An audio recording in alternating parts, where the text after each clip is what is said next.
ನಟ ದರ್ಶನ್ ಶಸ್ತ್ರಚಿಕಿತ್ಸೆಯ ಬಗ್ಗೆ ಹಿರಿಯ ಅಧಿಕಾರಿಗಳು ಗಪ್ಚುಪ್ಪಾಗಿದ್ದು ಯಾಕೆ?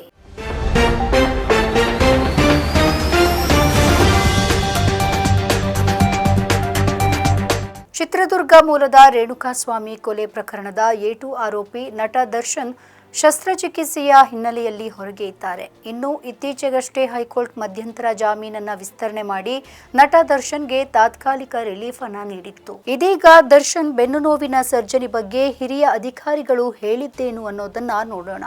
ಚಿತ್ರದುರ್ಗ ಮೂಲದ ರೇಣುಕಾಸ್ವಾಮಿ ಕೊಲೆ ಪ್ರಕರಣದಲ್ಲಿ ಜೈಲು ಸೇರಿದ್ದ ನಟ ದರ್ಶನ್ಗೆ ಬೆನ್ನು ನೋವಿನ ಹಿನ್ನೆಲೆಯಲ್ಲಿ ಹೈಕೋರ್ಟ್ 6 ವಾರಗಳ ಕಾಲ ಮಧ್ಯಂತರ ಜಾಮೀನನ್ನ ಮಂಜೂರು ಮಾಡಿ ಆದೇಶವನ್ನ ಹೊರಡಿಸಿತ್ತು. ಡಿಸೆಂಬರ್ 11ಕ್ಕೆ ಮಧ್ಯಂತರ ಜಾಮೀನು ಅವಧಿ ಮುಕ್ತಾಯವಾಗಲಿತ್ತು.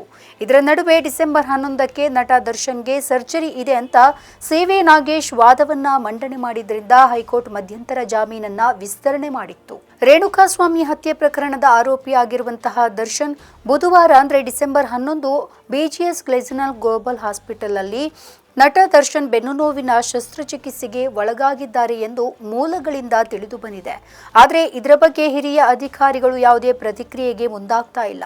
ಕಾನೂನಿನ ಸಮಸ್ಯೆಯಿಂದಾಗಿ ಯಾವುದೇ ವಿಚಾರವನ್ನ ಬಹಿರಂಗ ಮಾಡದಂತೆ ಕುಟುಂಬದವರು ಆಸ್ಪತ್ರೆಯ ಅಧಿಕಾರಿಗಳು ಸಿಬ್ಬಂದಿಗೆ ಹೇಳಿರುವುದಾಗಿ ತಿಳಿದು ಬಂದಿದೆ. ನಟ ದರ್ಶನ್ ಅವರ ಶಸ್ತ್ರಚಿಕಿತ್ಸೆಯ ಬಗ್ಗೆ ಎಲ್ಲಿಯೂ ಕೂಡ ಮಾಹಿತಿ ಲೀಕ್ ಆಗಬಾರದು, ಗೌಪ್ಯವಾಗಿಯೇ ಇರಬೇಕು.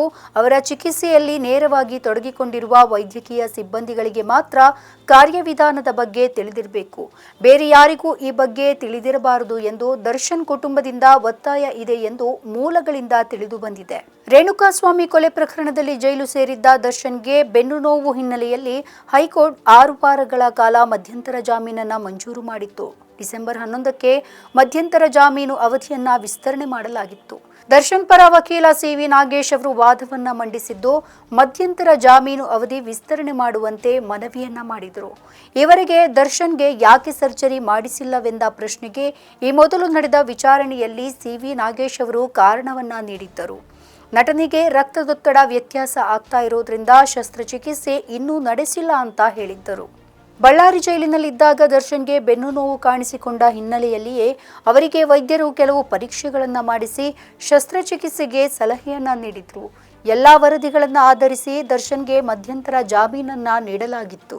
ನಮ್ಮ ಈ ವಿಡಿಯೋ ನಿಮಗೆ ಇಷ್ಟ ಆದಲ್ಲಿ ಲೈಕ್ ಮಾಡಿ, ಶೇರ್ ಮಾಡಿ, ಕಮೆಂಟ್ ಮಾಡಿ ಮತ್ತೆ ಸಬ್ಸ್ಕ್ರೈಬ್ ಮಾಡಿ.